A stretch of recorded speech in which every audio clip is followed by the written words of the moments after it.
Ang kwento natin sa video na ito ay tungkol sa mga super-powered humanoid na tinatawag na Sekirei.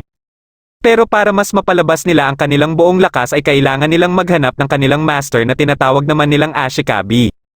Nagsimula ang kwento nang pumunta sa eskwelahan ang magko-college student sana na si Minato para tingnan ang resulta ng entrance exam.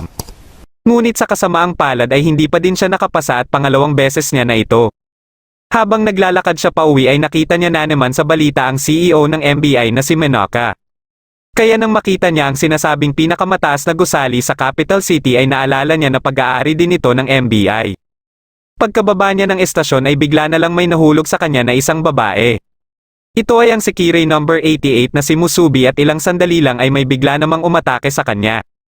Ang mga ito ay ang Sekirei number 11 na si Hakari at Sekirei number 12 na si Habiki. Pagkababa ng kambal ay mabilis na hinila ni Musubi si Minato. Makalipas ang ilang minuto at nang makalayo-layo na sila ay nagpasya si Musubi na magpahinga muna. Matapos niyang humingi ng tawad kay Minato ay dito na sila nagpakilala sa isa't isa. Ngunit bigla na lang bumagsak si Musubi at nawala ng malay. Dinala ito ni Minato sa kanyang apartment at nalaman niya na nagugutom lang pala ito. Habang kumakain ito ay napapaisip naman si Minato sa mga kakaibang nangyari kanina. Nang matapos na itong kumain ay dito na nito sinabi kay Minato kung pwede muna umano siyang manatili dito dahil wala siyang ibang mapupuntahan. Pumayag naman dito si Minato kaya nasabi na lang din ni Musubi na sana ay katulad niya umano ang magiging Ashikabi nito. Hindi niya alam kung ano itong Ashikabi na ayon kay Musubi ay ito umano ang matagal na nitong hinahanap. Kinabukasan ay dinala muna ni Minato si Musubi sa isang kainan sa labas ngunit hindi niya akalain na pang 10 tao pala ang mauubos nito. Gusto naman ni Musubi na ipagluto siya para sa magiging hapunan nila.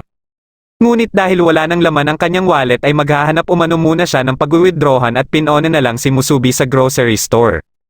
Ilang sandali lang ay nakita niya ang kambal na humahabol kahapon kay Musubi.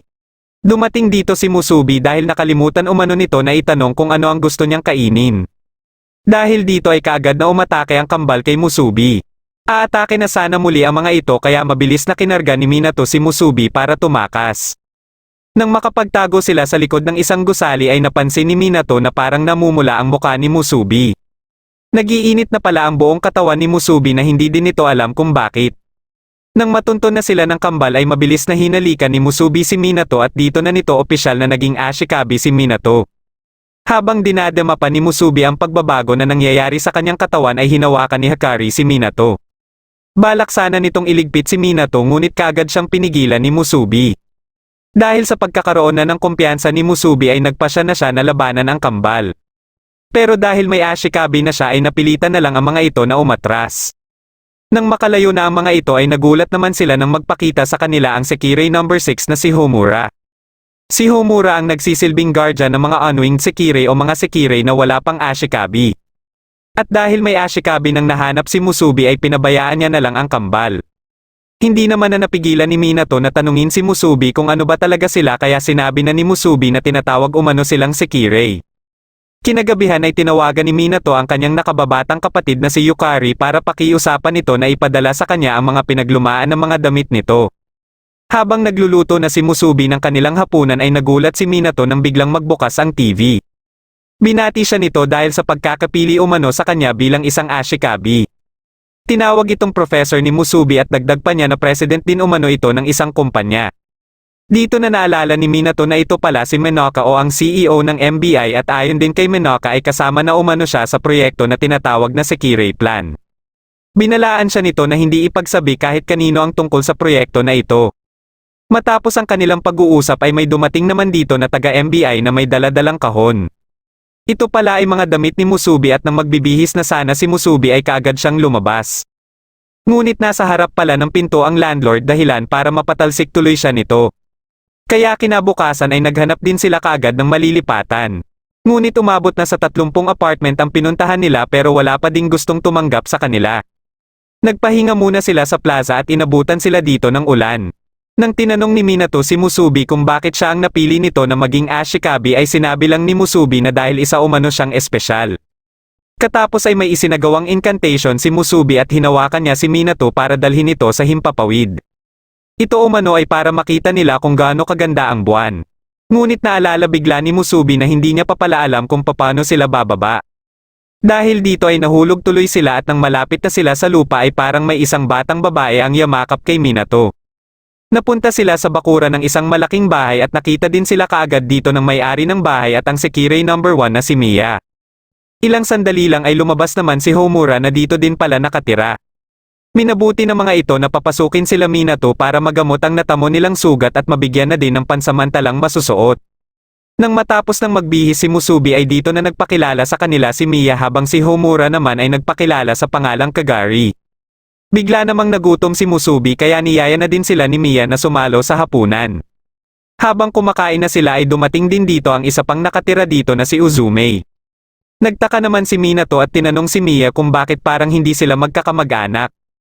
Kaya dito na din sinabi ni Mia na isang apartment ang kanyang bahay na may pangalang Meza Nazumo. At dahil wala pang mahanap na malilipatan sila Minato ay kaagad itong nakiusap kay Mia na tanggapin umano sila dito. Hindi naman nagdalawang isip si Mia na tanggapin sila dahil alam niya na kung nabubuhay pa ang yumaon niyang asawa ay siguradong wala itong tatanggihan ng mga tenants. Pagka-uwi nila Minato ay tinawagan ni Minato ang kanyang ina tungkol sa paglipat niya ng matitirahan. Balak niya sanang kunin na ang kanyang allowance ngunit gagawin pala muna itong kalahati lang ng kanyang ina hanggat hindi umano siya nakakapasa ng entrance exam. Kinabukasan ng umaga habang inihahanda na nila Minato ang kanilang mga gamit ay dumating dito si Yukari dala-dala ang mga damit nito. Dahil dito ay nalaman tuloy ni Yukari ang pagsasama nila Minato at Musubi. Matapos ang kanilang paghahanda ay nagpasya na din si Yukari na umuwi na. Nagulat si Minato na madali lang binuhat ni Musubi ang kanilang mga gamit kaya nabanggit na din ni Musubi na dahil umano ito sa isa siyang fist type. Kaya naisip na din ni Minato na posibleng lightning type naman ang kambal na naghahabol dati kay Musubi. Pagkadating nila sa Meza Nazumo ay wala silang kaalam-alam na may nakamatsyag palang isang babae sa kanila. Pagkababa nila ay naabutan naman nila si Homura na paalis ng bahay na ayon pa kay Homura ay papasok na umano siya sa kanyang trabaho. Nalaman nila Minato mula kay Mia na isang host sa isang club si Homura at siya din ang number 1 host dito. Nagpa siya namang maligo si Musubi at habang hinihintay siya ni Minato ay nagpahangin muna ito sa labas. Nilapitan niya ang puno kung saan sila nalaglag dahil nagtataka pa din siya kung paano sila nakaligtas. Nang hinawakan niya ito ay nakita niya ang isang batang babae na humihingi ng tulong.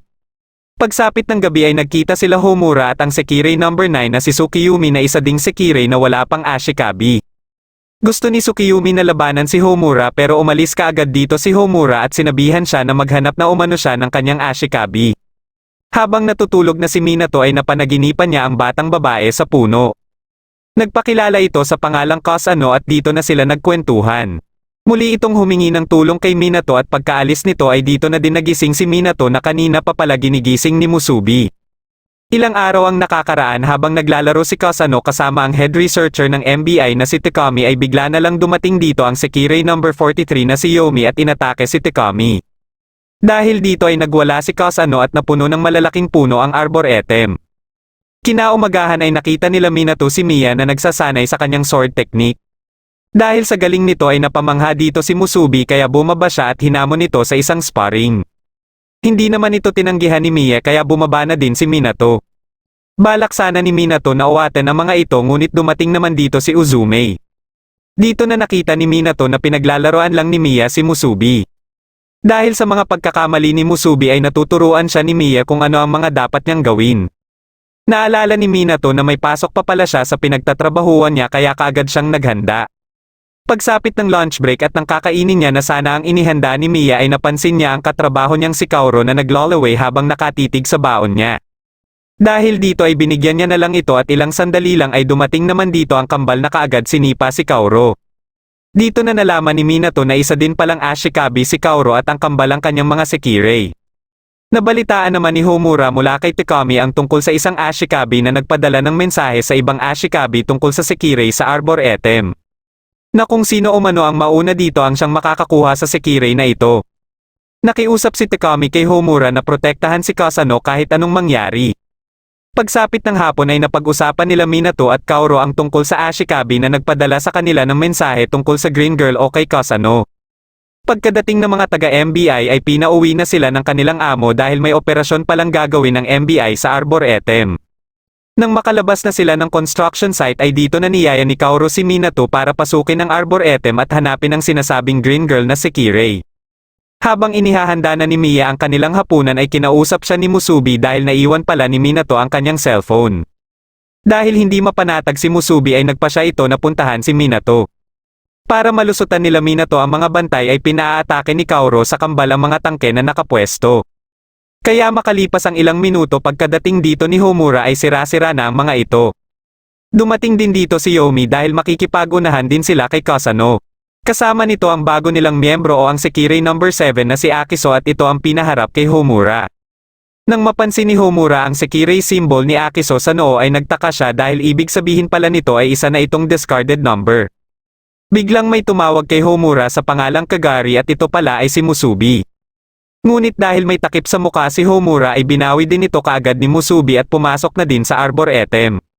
Habang hinahanap na nila Minato si Kasano ay nabanggit ni Kaoru ang tungkol sa ibang ashikabi na puwersa ang ibang Sekirei. Ginagawa nila ito para mas mapadami pa ang kanilang mga Sekirei. Di nagtagal ay nahanap na din ni Yomi si Kasano kaya biglang nakaramdam si Minato na parang kailangan niya na umanong magmadali. Nang makarating na sila sa kinaroroonan nila Kasano at Yomi ay mabilis na hinawakan ni Minato si Yomi. Ngunit hindi inaasahan ni Minato na aatakihin pala ng kambal si Yomi. Kaagad ding nakabangon si Yomi at habang abala pa ito sa kambal ay nilapitan na ni Minato si Kasano. Ngunit bigla namang bumagsak si Kasano at nang aatakihin na sana sila ni Yomi ay dumating naman dito si Musubi para sanggain nito. Binali ni Musubi ang death side ni Yomi at katapos ay iniabot niya na kay Minato ang cellphone. Sa galit ni Yomi ay bigla niyang inatake si Musubi at dito na nag-umpisa ang kanilang laban. Nagawa ni Yomi na masira ang damit ni Musubi pero hindi pa din nagpapatalo si Musubi. Balak sana ng kambal na tulungan si Musubi pero ayon kay Kaoru ay hindi na umano ito kailangan pa. Pagkaatake muli ni Yomi ay naalala ni Musubi ang mga itinuro sa kanya ni Mia. Dahil dito ay nagawa niyang makalapit kay Yomi at kaagad niyang pinunteriya ang Sekirei symbol nito. Kaya nang hindi na maramdaman ni Mikogami ang presensya ni Yomi ay nagpasya na lang siya na sunduin si Akiso at umalis na sila dito. Nasa di kalayuan naman ang ibang ashikabi na kanina pa nakamatsyag at natawa na lang ang mga ito dahil sa pagkakabigo ni Mikogami. Dinala nila Minato si Kasano sa apartment at matapos nilang kumain ay itinuro ni Minato kay Kasano ang puno kung saan niya umano ito unang nakita. Narinig pala ni Kasano na humihingi siya ng tulong nung isang gabi kaya nakiusap umano ito sa puno na ito na iligtas sila. Katapos ay dito na din nagpasya si Kasano na maging ashikabi niya si Minato.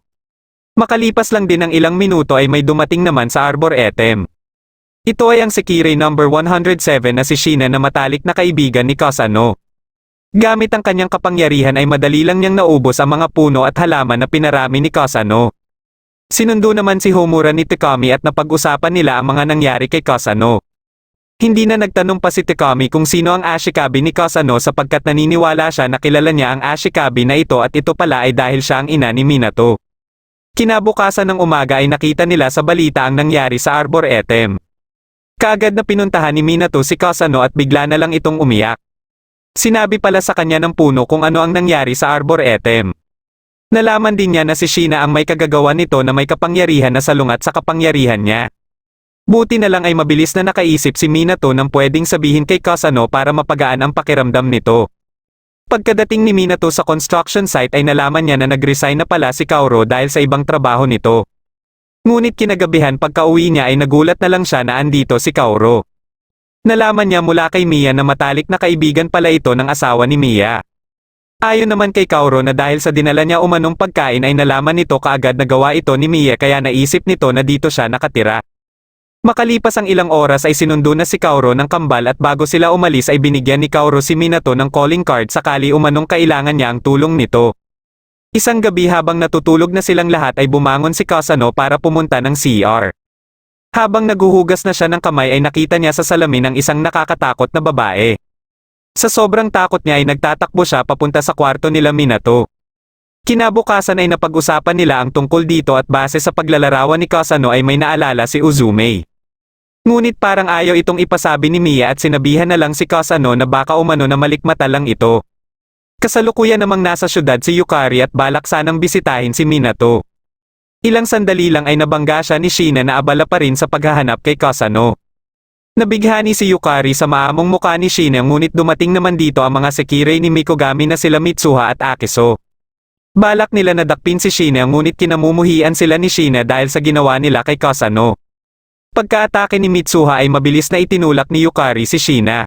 Bagamat hindi alam ni Yukari kung ano ang nangyayari ay nagpasya pa din ito na protektahan si Sheena. Pagka-atake muli ni Mitsuha ay dito na hinila ni Yukari si Sheena at tumakbo sila.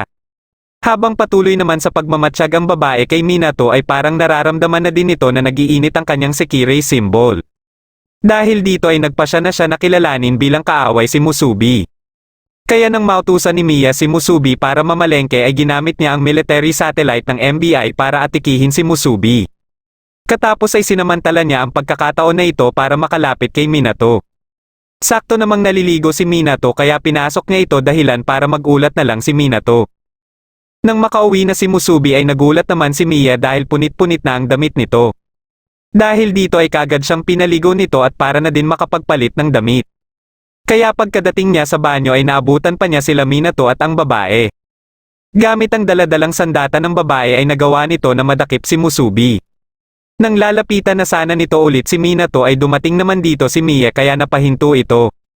Ito pala ay si Matsu at ang Sekirei No. 2 na residente din ng Maison Azumo sa room 201. Nalaman din nila Minato na ito din pala ang multo na tinutukoy ni Kasano. Hindi naman inaasahan ni Yukari na madadala niya sa kanyang kwarto si Sheena. Dahil nararamdaman ni Sheena na nagiinit ang kanyang Sekirei symbol ay sigurado siya na dahil ito kay Yukari. Dahil dito ay gusto niya ngayon na maghalikan na sila para opisyal niya na itong maging Ashikabi. Nang matutulog na sana si Minato ay nagulat na lang siya na nasa harapan niya na pala si Matsu. Nakalimutan umano nito na isagawa kanina ang pinaka-importanteng bagay. Ito pala ay ang halik ni Minato para maging opisyal na din siyang Sekirei ni Minato. Kinabukasan ng umaga habang nag-aaral si Minato para sa susunod na entrance exam ay hindi niya namalayan na nakatulog na pala siya. Napanaginipan niya si Tsukiyumi na galit sa kanya at gusto siyang iligpit nito kaya bigla siyang nagising. Dahil parang kapareho ito nung mapanaginipan niya din dati si Kasano ay naisip niyang tanungin si Matsu at baka may nalalaman ito pati na rin sa Sekirei plan. Kaagad niyang pinuntahan si Matsu at dito niya na nalaman ang iba pang impormasyon tungkol sa Sekirei plan. Ilan sa mga nalaman niya ay ang bilang ng Sekirei na nakakalat sa syudad at 70% na ang may Ashikabi. Dahil dito ay mag-uumpisa na ang main event at ito ay ang Battle Royale ng mga Sekirei. At ang Ashikabi naman ng matitirang Sekirei ay makakatanggap ng gantimpala mula sa MBI. Pero para kay Minato ay gusto niya sana na pigilan ang Sekirei plan na ito dahil ayaw niya na marami pa ang matulad kay Yomi. Bigla naman niyang naalala ang kanyang panaginip kaya pinahanap niya kay Matsu kung sino ang babaeng ito. Base sa kanyang paglalarawan ay si Tsukiyumi kaagad ang tumugma dito. Nang kinumpirma niya ito ay namroblema tuloy si Matsu dahil bukod sa delikadong Sekirei si Tsukiyumi ay kilala din ito na may galit sa mga Ashikabi. Muli niyang naalala ang kanyang panaginip kaya nakaramdam na din siya ng pagkabahala. Bigla namang dumating dito si Musubi at sinabihan si Minato na hindi umano siya dapat mabahala dito. Nagpasya si Minato na hahanapin niya si Tsukiyumi at gagawin niya ang lahat para mapasali ito sa kanilang grupo. Suportado naman siya ng kanyang mga Sekirei at si Matsu na din ang umisip ng kanilang estratehiya. Alam nito na hahanapin ni Tsukiyumi si Minato kaya hindi na din sila mamamroblema masyado sa paghahanap dito. At para sa proteksyon ni Minato ay si Kasano naman ang naatasan para dito. Nang mag-umpisa na si Minato sa paghahanap kasama si Kasano ay bigla na lang may pusa na nahulog sa kanya. Buti na lang ay nagawa itong masalo ni Kasano at nalaman nila na hinahabol pala ito ni Kaoru. Nasa kalapit na gusali naman si Tsukiyumi at nararamdaman niya na mas lalo lang lumalakas ang pagre-react ng kanyang katawan sa nakatakdang Ashikabi para sa kanya. Dumating dito ang kambal na gusto siyang labanan dahil alam ng mga ito na wala pa siyang Ashikabi. Hindi naman niya inatrasa ng mga ito at pagkaatake ng kambal ay madali lang niya itong nasangga. At nang siya naman ang umatake ay tumilapon na lang ang kambal. Dito na napagtanto ng kambal na isang single-digit Sekirei ang kanilang hinamon. Kaya habang naglalakad sila Minato kasama si Kaoru ay ipinaalam ng kambal kay Kaoru na hinahabol umano sila ng isa ding Sekirei. Pagkatingin ni Minato sa taas ay sakto namang nahulog sa kanya si Tsukiyumi. Pagkabangon ni Tsukiyumi ay nakaramdam siya ng kakaiba sa kanyang katawan at dahil dito ay naisip din niya kaagad na kay Minato ito nagre-react. Hindi na siya nagdalawang isip pa at kaagad na inumpisahan ang pag-atake kay Minato. Pero nakialam naman si Kasano na ginamit din ang kapangyarihan nito para protektahan si Minato.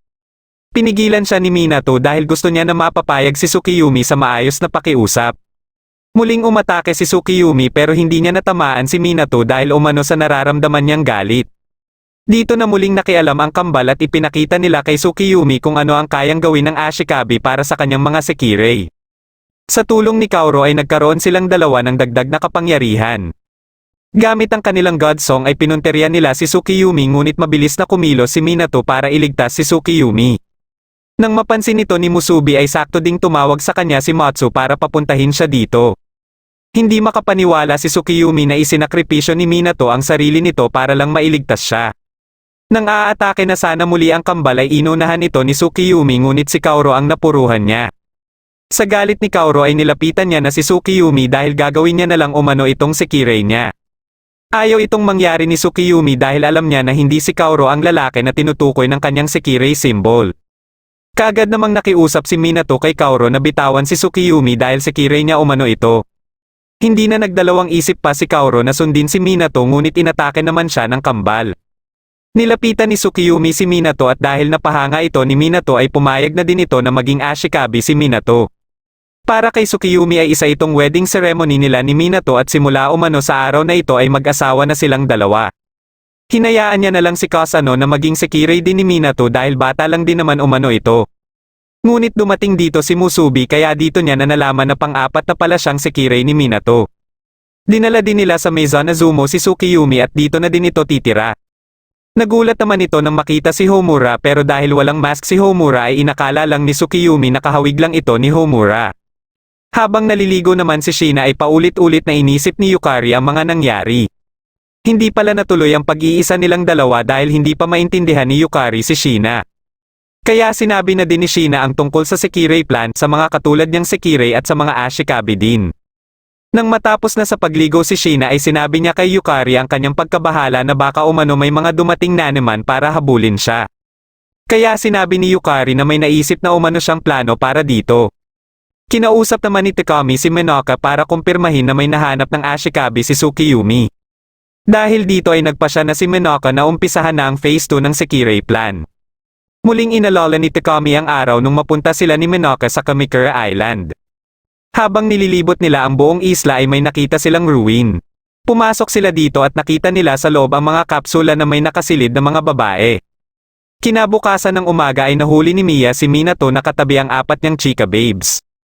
Dahil pinagbabawal ito ni Mia sa Maison Azumo ay pinagsama niya sa iisang kwarto sila Musubi at Tsukiyumi. At si Kasano naman ay doon ulit matutulog sa kanyang kwarto.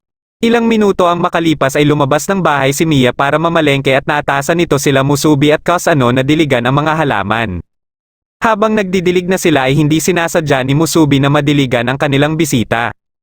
Ito pala ang Sekirei number 4 na si Karasuba at personal na kilala ni Musubi. Nang makita nito si Minato ay naisip kaagad nito na si Minato ang Ashikabi ni Musubi. Dahil pareho na silang may Ashikabi ay dito na din sinabi ni Karasuba kung bakit siya bumisita kay Musubi. Ito ay para kumpirmahin kung tuloy pa rin ang kanilang pangako sa isa't isa na kaagad namang kinumpirma ni Musubi. Nang maghahatid na sila Minato ng tsaa kay Karasuba ay nakita ito ni Matsu kaya nalaman niya na may bisita si Musubi. Pagkalabas ni Karasuba ng silid nila Musubi ay kaagad na isinara ni Matsu ang kanyang pinto at nagtaka siya kung bakit nandito si Karasuba.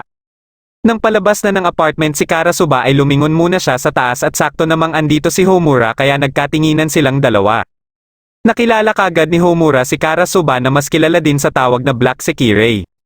Nang makita ni Matsu na may isasagawang anunsyo si Minoka ay sinabihan niya sila Minato na buksan ang TV.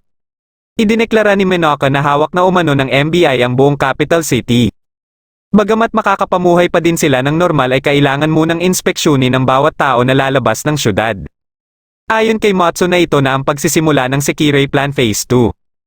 Dagdag pa nito na balak din ni Minoka na gawing battlefield ang buong syudad. Nagkasalubong naman sa daan sila Mia at Karasuba kaya nalaman ni Mia na galing ito sa Maison Azumo. Dahil dito ay binalaan ito ni Mia na kung uulitin pa nito ang pagpunta sa apartment ay hindi niya na ito mapapatawad pa. Sinundo si Karasuba ng kanyang Ashikabi na si Natsuo at napansin nito na parang natutuwa si Karasuba. Ilang sandali lang ay nakita ni Karasuba sila Mitsuha at Akiso kaya pinahinto niya si Natsuo. Dahil walang naging aksyon masyado nung magkita sila ni Mia ay gusto niya munang makipaglaban kina Mitsuha at Akiso. Sinalubong niya ang mga ito para hamunan sa isang laban at dahil nakilala ito kaagad ni Akiso ay sinabihan niya si Mitsuha na lumayo na sila dito. Pero hindi siya pinakinggan ni Mitsuha at mas pinili na tanggapin ang hamon ni Karasuba. Dahil dito ay nakatikim tuloy ito ng bagsik ni Karasuba sa isang atake lang. Hindi na nag-alinlangan pa si Akiso na tumakbo para makatakas. Habang pinagmamasdan ni Minato ang mga helicopter ng MBI ay kinausap siya ni Musubi para sabihin din nito sa kanya ang pangako ng mga ito sa isa't isa. Balak umano nila na pilitin na mabuhay hanggang sa silang dalawa na lang ang matirang Sekirei at dito na sila maglalaban. Sinisigurado ni Musubi na kung dumating man ang araw na ito ay alam niyang mananalo siya kay Karasuba. Binihisa naman ni Yukari si Shina ng pambabae at ito pala ang sinasabi niyang plano para hindi ito makilala ng mga naghahabol dito. Ngunit wala silang kaalam-alam na minamatyagan lang pala sila ni Mikogami. Hindi pa din sumusuko si Mikogami sa binabalak niyang gawin ding isa sa mga Sekirei niya si Shina. At sa pagkakataon na ito ay siya na mismo ang kikilos para makuha si Shina. Pagsapit ng hapon ay inutusan ni Miya sila Musubi at Tsukiyumi na mamalengke. Sa una ay ayaw itong sundin ni Tsukiyumi ngunit nang sinabi ni Miya na ang unang makakabalik sa kanila ang siyang makakatabi ni Minato sa hapunan ay kaagad silang nagpaunahan. Pagsapit ng gabi ay may misteryosong Sekirei naman ang umatake sa isa ding Sekirei. Nagawa ng misteryosong Sekirei na matalo ang kanyang kalaban pero imbis na hintayin ng MBI para ipadala ang kanyang natalo ay pinabayaan niya lang ito na nag-aagaw buhay. Kinabukasan ng umaga habang nag-iinspeksyon ang MBI sa mga lumalabas ng syudad ay susubukan ng Sekirei No. 95 na si Kuno at ng Ashikabi nito na si Haruka na lumabas ng syudad. Nang sinita sila ng MBI ay kaagad silang tumakbo ngunit hinaranga naman sila ng Blue Sekirei at miyembro ng MBI Disciplinary Squad na si Haihane. Sa takot ni Kuno dito ay sinabihan niya si Haruka na bumalik na lang umano sila. Maaabutan na sana sila ng MBI kaya mabilis silang tumalon ng tulay. Nasa di kalayuan naman si Homura at dahil sa pagkilos ng disciplinary squad ay naisip niya na seryoso talaga si Minoka. Habang tinitingnan ni Matsu ang datos mula sa MBI ay may napansin siyang kakaiba. Dumating dito sila Minato para sabihan siya na kakain na kaya ipinakita niya na din kay Minato ang napansin niya. Tungkol ito sa nangyaring labanan sa pagitan ng dalawang Sekirei nung isang gabi ngunit hindi nakalagay kung sino ang nanalo. Sa ganitong kaso ay siguradong pinabayaan lang ng nanalong Sekirei ang natalong Sekirei na imbis bantayan sana ito hanggang sa dumating ang MBI. Maliban dito ay may dalawa pang Sekirei ang ganito din ang sinapit at posibleng iisa lang ang Sekirei na may gawa nito. Kasalukuyan namang nasa hospital si Uzume para bisitahin ang isang batang babae. Ito pala ang kanyang Ashikabi na si Chiho at matagal na ding nakarati dito dahil sa sakit. Pagsapit ng gabi ay pinulong ni Minato ang kanyang mga Sekirei para paalalahanan ang mga ito na mag-ingat dahil nakakalat na sa buong syudad ang mga delikadong Sekirei. Ngunit mas nasabik lang dito sila Musubi at Tsukiyumi dahil may mga makakalaban na naman silang malalakas. Makalipas ang ilang oras matapos ang kanilang pagpupulong ay dumating na dito si Uzume. Nagtataka na si Matsu dahil palagi na itong lumalabas at napansin din niya ang dugo sa shorts nito. Nalaman naman ni Mikogami mula sa isa pa niyang Sekirei na si Matsu kung sino ang nagligpit kay Mitsuha. Ipinaalam din nito na kasalukuyan pa ding minamatsyagan ni Akiso si Shina at hanggang sa ngayon ay wala pa din umano itong Ashikabi. Kinabukasan ay muling binisita ni Uzume si Chiho at pagkalabas niya ng silid ay kinausap siya ng isa ding Ashikabi na si Kakizaki. Ito ang sekretary ni Higa na isa ding Ashikabi na kasalukuyang pinagsisilbihan ni Uzume para ipagpatuloy ang pagsuporta sa pagpapagamot kay Chiho. Sa araw na ito ay si Kuno naman ang gustong ipaligpit sa kanya. Nagpasya naman sila Musubi at Tsukiyumi na hanapin at hamunan sa laban ang sinasabing misteryosong Sekirei na umaatake sa ibang Sekirei. Inumpisahan na ni Uzume ang kanyang misyon dahil siya pala ang Sekirei na tinutukoy ni Matsu. Ilang sandali lang ay nadapa si Kuno kaya dito na sila naabutan ni Uzume. Pagkaatake sa kanila ni Uzume ay ginamit ni Kuno ang kanyang kapangyarihan. Dahil dito ay narinig ito nila Musubi at kaagad na tumungo sa kinaroroonan nila. Bagamat napigilan nila ang atake ni Uzume ay hindi naman ito masyadong ininda ni Uzume. Muling umatake si Uzume ngunit sakto namang dumating dito sila Tsukiyumi para pigilan ito. Nagulat si Uzume dahil hindi niya inaasahan na pupunta dito sila Tsukiyumi. Dumating naman dito ang Sekirei No. 3 na si Kazahana. Ayaw niya na pinagtutulungan ng dalawang Sekirei ang isang Sekirei kaya pagkaatake ni Tsukiyumi ay bigla siyang pamwesto sa harapan ni Uzume dahilan para mapahinto si Tsukiyumi. Matapos malaman ni Tsukiyumi ang rason ni Kazahana ay sinabihan niya si Musubi na makipaglaban na lang muna kay Kuno. Pero nang hinamon ni Musubi si Kuno ay dito na sinabi ni Haruka ang gusto sana nilang mangyari. Ipinagpatuloy ni Tsukiyumi ang pag-atake pero nang susundan niya na sana ito ay humarang ulit si Kazahana. Katapos ay ginamit nito ang kanyang kapangyarihan para makaalis sila dito. Nang nilingon ni Tsukiyumi si Musubi ay nagulat siya dahil wala na din ito dito. Nakikilala pala ni Kazahana si Uzume at kinumusta din niya si Miya. Dahil hindi na malilinlang pa ni Uzume si Kazahana ay hinamon niya na lang ito. Tumanggi sa hamon si Kazahana pero inatake pa din siya ni Uzume dahilan para mapilitan siyang lumaban at magawang matalo kaagad si Uzume. Dahil ayaw pa ni Uzume na matanggalan ng Sekirei symbol ay humingi na lang sa kanya si Kazahana ng maiinom. Habang nagsasampay si Minato ay biglang dumating si Musubi na kaagad naman siyang hinila. Pumunta sila sa dati niyang tinitirahan at nakilala niya dito sila Haruka at Kuno. Gusto pala ni Musubi na tulungan nila ang mga ito dahil alam niyang papayag si Minato basta para sa kapakanan ng mga Sekirei. Sinabi nila Haruka kay Minato na gusto sana nilang takasan ang Sekirei plan. Alam umano nila na matatalo lang sila dahil hindi naman kalakasan ang kapangyarihan ni Kuno. At para makaiwas sa Sekirei plan ay plano sana nila na lumabas ng syudad. Pero hindi nila ito magawa dahil sa disciplinary squad na ayon kay Kuno ay mga Sekirei ito na malalakas at sumusunod sa utos mula sa MBI. Wala pang maisip na paraan si Minato kung paano nila matutulungan sila Haruka at habang pauwi sila ay pinag-iisipan pa din niya ito. Pagkadating nila ng bahay ay nakaabang sa kanila sila Tsukiyumi at Kasano dahil inabutan na sila ng gabi. Makalipas ang ilang oras ay dumating naman dito sila Uzume at Kazahana na parehong lasing. Dumiretso sila sa kwarto ni Minato dahil akala ni Uzume ay ito ang kwarto niya. Kaya kinabukasan pagkagising ni Minato ay nagulat na lang siya na may dalawang chika babes na siyang katabi. Kaagad siyang tiningnan nila Tsukiyumi at dito na nagising sila Uzume at Kazahana. Pagkadating dito ni Miya ay nalaman nila Tsukiyumi na kilala pala ni Miya si Kazahana dahil dati din itong nanirahan sa Maison Azumo. Para hindi masyadong manghinala sila Tsukiyumi kay Uzume ay sinabi na lang ni Uzume na aksidente silang nagkita ni Kazahana sa daan habang pauwi na siya. Pinuntahan naman ni Minato si Matsu para humingi ng payo dito sa sitwasyon nila Haruka. Dahil dito ay nilinaw ni Matsu kay Minato kung gaano kadelikado ang pinaplano nila Haruka. Ibig sabihin lang nito ay parang kinakalaban na din nila ang MBI at mahihirapan sila dito dahil hindi basta-basta ang MBI. Pinag-isipang mabuti ni Minato kung ano ba ang dapat niyang gawin. Kinausap siya ni Musubi at sinigurado ni Musubi sa kanya ang buong suporta nito kahit ano pang desisyon ang gawin niya. Dahil dito ay kinausap niya ang mga Sekirei niya at sinabi sa mga ito ang desisyon niyang tulungan sila Haruka at Kuno.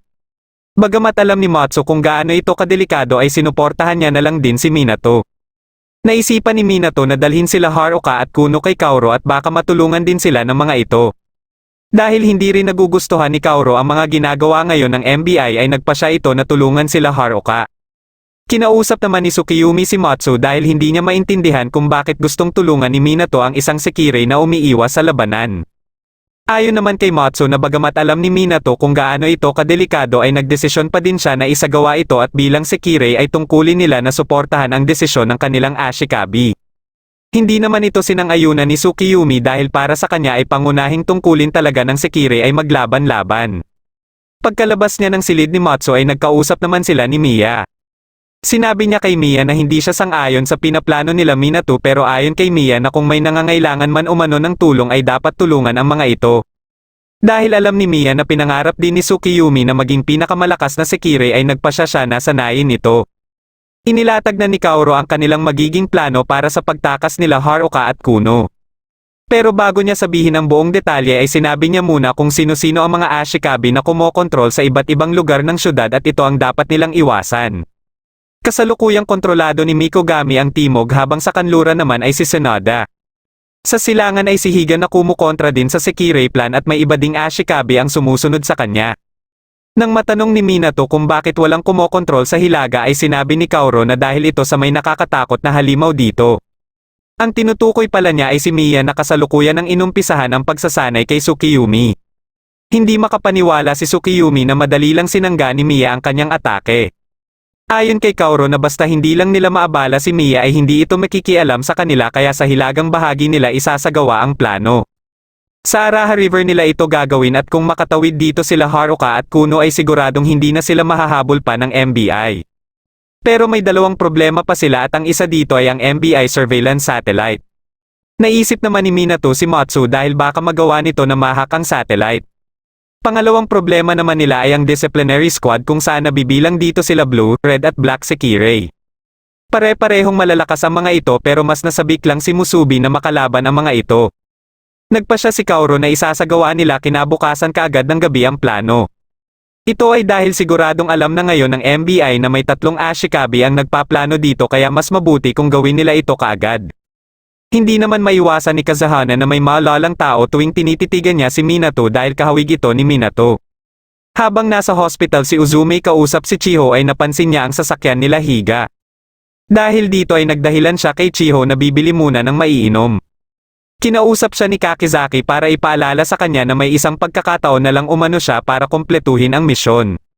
Pagka-uwi nila Minato ay sinigurado sa kanila ni Matsu na kaya umano nito na maak ang satellite. Ngunit limitado lang ang oras kung gaano katagal niya itong kayang kontrolin. Dahil dito ay kailangan makatakas sila Haruka sa loob lamang ng 1 oras. Biglang dumating dito si Kazahana para sabihan sila na magsasagawa umano sila ng farewell party para kina Haruka at Kuno. Habang nagsasaya na sila ay natanong ni Haruka si Minato kung wala ba silang balak na sumama. Hindi ito nasagot ni Minato dahil napansin niya si Tsukiyumi na nakatayo lang sa labas. Niyaya ito ni Minato na sumali din sa party pero tumanggi ito. Dahil sinabi na ni Tsukiyumi na hindi din siya sasali sa operasyon na isasagawa nila Minato para kina Haruka ay sinubukan ulit itong pakiusapan ni Minato baka magbago pa ang isip nito. Pero kahit anong pakiusap ni Minato ay hindi pa din ito pumayag. Ilang sandali lang ay dumating na dito si Uzumi at napansin din niya kaagad na may kasiyahan na nagaganap. Ngunit nang malaman niya mula kay Kazahana na isa pala itong farewell party para kina Haruka at Kuno ay ikinabahala niya ito kaagad. Alam ni Kazahana na labag sa kalooban ni Uzumi ang kanyang ginagawa at napapaisip na din siya kung ano kaya ang pinaplano ng taong nag-uutos sa kanya na gawin ang mga bagay na ito. Kinabukasan ng umaga ay nagising si Minato dahil sa tawag ni Yukari. Ipapaalam lang pala nito na matatagalan pa umano ito bago makabisita sa kanya. Patuloy pa din ang pagmamatsyag ng mga Sekirei ni Mikogami kay Shina at mamayang gabi na din sila kikilos. Naalala naman ni Minato ang tanong sa kanya kagabi ni Haruka habang pinagmamasdan sila Kasano. Nang maghilamo si Homura ay muling sumakit ang kanyang dibdib at nakita ito ni Miya. Bagamat itinatanggi ni Homura na may problema sa kanya ay alam ni Miya na nagsisimula na ang pagbabago sa kanyang katawan. Habang nagpapahangin si Tsukiyumi ay nilapitan siya ni Kasano para sabihan siya na hindi na umano siya asawa ni Minato. Wala umanong asawa na hindi kayang tulungan ang asawa nito. Pagsapit ng gabi ay nagtipon-tipon na sila sa labas ng bahay para umalis ngunit hindi talaga lumabas si Tsukiyumi. Nalaman naman kaagad nila Karasuba na may mga kaina-hinalang ginagawa ang ilang Ashikabi sa Hilaga. Dahil dito ay nagpa siya ang Red Sekirei na si Benny Tsubasa na pumunta dito at sumama na din sa kanya si Haihane. Natanong naman ni Natsuo si Karasuba kung may disciplinary squad na ba dati bago siya maging Ashikabi. Dito na naikwento ni Karasuba ang araw nung sila pa lang ng Sekirei No. 8 o Niyumi ang mga miyembro ng disciplinary squad. Matapos nilang ma-recover ang ninakaw na Sekirei na si Musubi ay ibinigay ni Yumi ang kanyang Sekirei Core na tinatawag na tama para mailigtas ang buhay ni Musubi. Hindi ito matanggap ni Karasuba kaya gusto niyang siya ang magliligpit kay Yumi sakali mang bumalik ito. Habang patungo na sila Minato sa Araha River ay nakatambay naman sila Kazahana at Homura sa rooftop ng isang gusali para mag-obserba. Gusto ni Kazahana na makita kung ano pa ang kayang maipakita ni Minato. Pagkadating nila Minato sa tulay ay hinintay muna nila ang hudyat ni Matsu. Nasa electric power substation naman sila Kaoru para atikihin ito at mapahinto ang mga train nang sa gayon ay magawa nila Haruka na makatakbo sa rail track. Nang mahak na ni Matsu ang MBI surveillance satellite ay mabilis na tumakbo sila Minato papunta sa tulay. Sinimulan din kaagad ng kambal na pasabugin ng power substation. Habang si Kasano naman ay nagsimula na ding umatake sa mga MBI na nakabantay sa tulay. Nasa isang tore naman si Uzumi na patuloy pa din sa pagmamatsyag kay Kuno. Ipinaalam ni Takami kay Menoka ang lahat ng mga nangyari ngunit inaasahan na pala ito ni Menoka.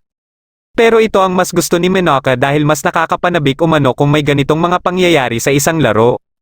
Ilang sandali lang ay napansin ni Matsu na parang mabilis ang pagkilos ng MBI at mas dumadami lang ang mga ito. Dahil dito ay kaagad niyang sinabihan sila Minato na umalis na sa kanilang kinatatayuan. Pero hindi magawa ni Minato na iwan lang si Kasano dahil nangako siya dito. Hindi inaasahan ni Kaoru na mababasa ng MBI ang kanilang mga gagawin dahilan para mapalibutan na din sila. Dahil dito ay napilitan na lang ang kambal na makipaglaban. Sinusubukan ni Matsu na pigilan si Minato sa binabalak nitong iligtas si Kasano dahil baka biglang dumating ang disciplinary squad ngunit buo na ang loob ni Minato na balikan si Kasano. Dito na nagpasya si Matsu na ibahin ang kanyang plano. Sinabihan niya si Minato na siya na umano mismo ang magliligtas kay Kasano para makaalis na sila. Kaya nang lumabas na siya ng bahay kasama ang kanyang motorsiklo ay nagulat si Tsukiyumi. Ayon sa kanya na hindi niya umano hahayaan lang ang kanyang ashikabi na ibuwis ang buhay nito. Nang uumpisahan na sana ng MBI na atikihin ang kinaroroonan ni Kasano ay bigla na lang may umatake sa kanila. Nandito na pala si Matsu at kaagad din niyang nailigtas si Kasano. Katapos ay dumiretso sila sa syudad para naman gamitin dito ang kapangyarihan ni Kasano at sa pamamagitan nito ay naparalisan nila ang capital city. Nakita naman ito ni Shina at sigurado siyang kagagawa nito ni Kasano. Dahil dito ay kaagad silang lumabas para pumunta dito. Natuwa naman si Mikogami dahil sakto lang ang paglabas nila Shina. Habang patuloy sa pagtakbo sila Minato ay bigla silang napahinto nang makita nila sa unahan sila Benny Tsubasa at Haihane. Inatake ni Musubi si Benny Tsubasa at dito na nagsimula ang kanilang laban. Nagawa ni Benny Tsubasa na mapuruhan si Musubi at sinundan pa niya ito ng maraming atake dahilan para bumagsak si Musubi. Pero nang nilapitan ito ni Benny Tsubasa ay hinawakan ni Musubi ang kanyang paa at inihagis sa taas. Sa galit ni Benny Tsubasa ay ginamit niya na ang kanyang extreme quake at katapos ay kaagad niya ding sinugod si Musubi. Nang makita nila si Minato na nahuhulog na ay mabilis itong nilapitan ni Benny Tsubasa. Inatake muli ni Benny Tsubasa si Musubi at sa pagkakataon na ito ay nagawa ni Benny Tsubasa na mapuruhan si Musubi ng kanyang pulverized. Sinubukan ni Musubi na lapitan si Minato ngunit inatake siya muli ni Benny Tsubasa. Kinausap naman ni Miya si Tsukiyumi para ipaalala sa kanya na sa ginagawa ngayon ng ibang sekirei ni Minato ay siguradong mauunahan na siya ng mga ito.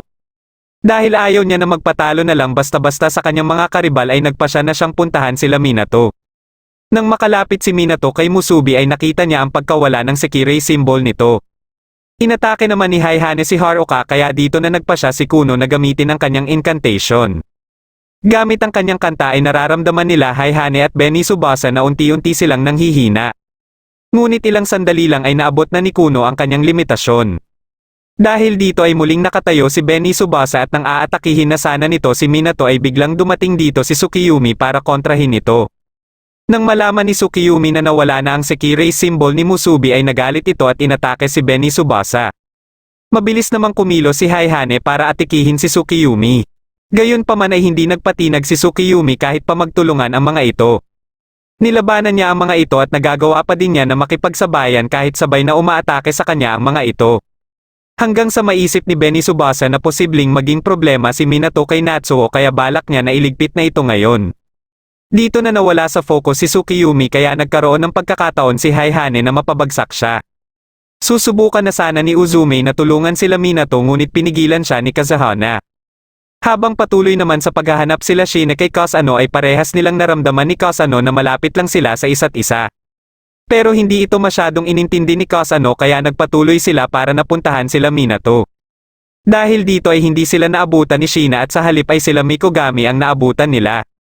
Hinawakan ni Mikogami si Shina pero nang aatakihin na sana ni Matsu si Yukari ay kaagad itong iniligtas ni Shina.